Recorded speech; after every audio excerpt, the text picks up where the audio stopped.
Good morning once again mga idol mananap, and dito naman tayo ngayon sa ating yard. So ayan, mega shoutout po sa ating mga follower dyan. Isang mapagpalang umaga po sa inyo, sa ating mga subscriber dito po sa Mananap TV.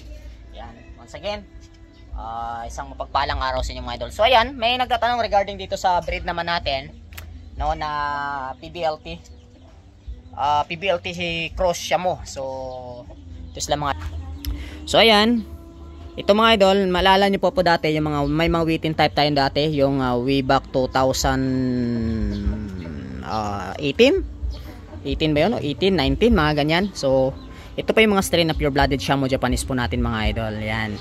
So ngayon, prepare natin dyan sa ating PBLT strain din, no, na Talisay. So ang purpose ko nito mga idol, ma-purpose ko naman ito, bakit natin ginagawa yan? It because of marami tayong mga kaibigan, tropa na yung ating mga followers din sa Facebook natin, dito sa YouTube din natin, na gusto rin po ng ganitong klaseng mga manok, yung hindi naman panlaban, yung gwapo lang na gusto nila makita sa yard nila. So ito mga idol, ayan. So yung lalaki natin 6 months old po yan. So pero kaya nagustuhan ko siya mga idol dahil maganda yung tayuan, maganda yung build up ng katawan, and then short beak and Talisay. So wheaten type, so makapagpalabas tayo yung mas magandang kulay ng manok nito. So ang labas nito mga idol is PB Shamo na, PBLT Shamo. So ito rin, yan. So ganyan. So sa mga tatanong, no, ano yung ginagawa nating conditioning? Kung kayo po yung naka-follow pa ever since dito sa Mananap TV, wala naman po tayo yung ibang ginagawa mga idol sa mga manok natin regarding conditioning, no? Yun lang naman, purga, ligo, then bigyan natin ng vitamins, masarap na patuka, no? That's all. So ito mga idol, ito din yung ito ay first strain ng PBLT o first generation ng PBLT. Second generation of PBLT na to mga idol. Kasi yun pala, alala ko, third na pala yan mga idol. So ayan. So ngayon, ayan, magkapatid sila sa tatay nung 6 months old natin. Ayan. So ito, yung una nito na tatay na Talisay mga idol, wala na, nadali yon. Ito mga idol, ang na mamalo. So sa mga nagtatanong sa akin, at idol, ano ba ang conditioning mo sa mga manok mo kapag before ka mag-proceed ng breeding? Unang-una po, kailangan may goal ho kayo. Paano po yung breeding ninyo? Tulad dito mga idol, gusto ko po makapagpalabas ng wheaten type or Talisay na may dugo ng PBLT. So yung Talisay natin, yan o, light gray, kung tawagin, light gray. Ito, yun isa naman idol, dark gray. So light gray naman ito, and then wheaten type naman yung ating isang hen. So makapagpalabas tayo pa rin, no? Yung hen na yan mga idol, same sila ng strain nung isang hen natin. Ang pangit ng camera ko. So ayan mga idol, pasensya na kanina, medyo malabo yung video natin. So ito, yan, Talisay. Talisay na light gray. So tapos pair natin sa wheaten type. Yan. Ito pa naman yung mga old line natin na pure blooded Shamo Japanese mga idol. Kung maalala nyo po dati, ay yung mga Shamo Japanese natin, nilalaban pa rin natin. So ngayon,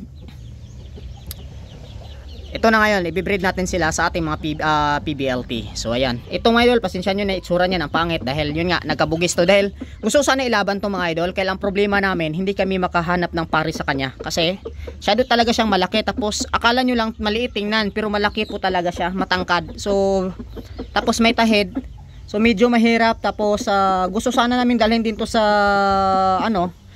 sa derby, pero masyadong malaki yung yung parada. Ayaw humabol nung aking bayo, hindi pa naman to subok mga idol. Pero yung kapatid nitong pula, baka sakasakali po pwede, kasi naglugon na yon, papalugunin lang, pagagandahin lang lalo yung kanyang balahibo. Baka yung kapatid nito or yung kuya nito is pwede nating masubukat babalita. Balik tayo mga idol sa usapan, no, na yung nagtatanong, idol, ano ba yung kadalasan mong ginagawa before ka mag-proceed sa breeding? No. Ginagawa natin mga idol, select your best breeder na akma doon sa goals ninyo. Isit nyo yung goals ninyo.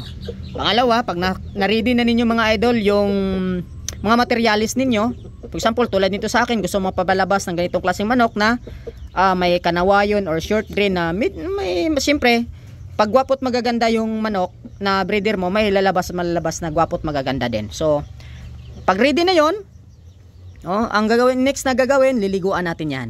Okay, ligo. Pagkatapos mga idol, magbabacteria flush out tayo, magpupurga tayo. So yung mga bulate, kailangan natin tanggalin yon. And then magva-vitamins, multivitamins sa'yo. Magtatanong ka sa multivitamins na ginagamit ko mga idol. Alam nyo mga idol, kung talaga nakafollow kayo dito sa yard natin, wala po tayong ibang ginagamit, kundi yung Vitamin Pro at saka yung Egg 1000. Ayan. So for example, bigyan natin sila ng Vitamin Pro. Yung pwedeng tablet, pwede yung powder, no? Every other day or 2 times a week mga idol kamanap din. After nun, yung patubig nila, pwede na yung Egg 1000. Okay lang ba mga idol makainom yung lalaki? So far, napansin ko naman, okay lang naman mga idol makainom ng Egg 1000 yung ating mga lalaki kasi hindi man natin maiwasan. No? Alangan naman kukunin natin yan, tsaka siya lang painumin tapos ito tubig. So medyo matrabaho. So far mga idol sa nakikita ko, ay wala naman tayong problema. Ayan. So ito mga idol, yun lang po yung kadalasan natin ginagawa mga idol kamanap dito sa yard natin. Ayan, no? So, maraming salamat doon sa nagtanong. Ganun lang po tayo magkondisyon ng ating mga alagang manok mga idol kamananap. Yan. So, dito, ito mga idol yung ating brass ganoy. So, anyway, yung tatlo dito mga idol, dalawang sagad, saka isang pulit, 4 out na. Naka-reserve na. So, maybe first week of this coming October, mag-out na mga idol kamananap. Yan. Dito naman, ito naman yung ating mga Brazilian plucker. Pero ito mga idol, mapapansin ninyo, ito sila ay heavy blooded na sa brass to. Yan. So ayan yung nanay nila, napakulit, tinanggal ko lang nanay mga idol. So ayan, aray ko, sumabit pa tayo. So yun lang mga idol. So yun lang mga idol kamananap, sana yung aking breeding tips or pamamaraan dito sa yard natin ay makatulong po sa inyo, nang sa ganun maparami ninyo na mabilis yung maalaga po ninyo. So maraming salamat, shout out sa inyong lahat, God bless everyone, and happy breeding.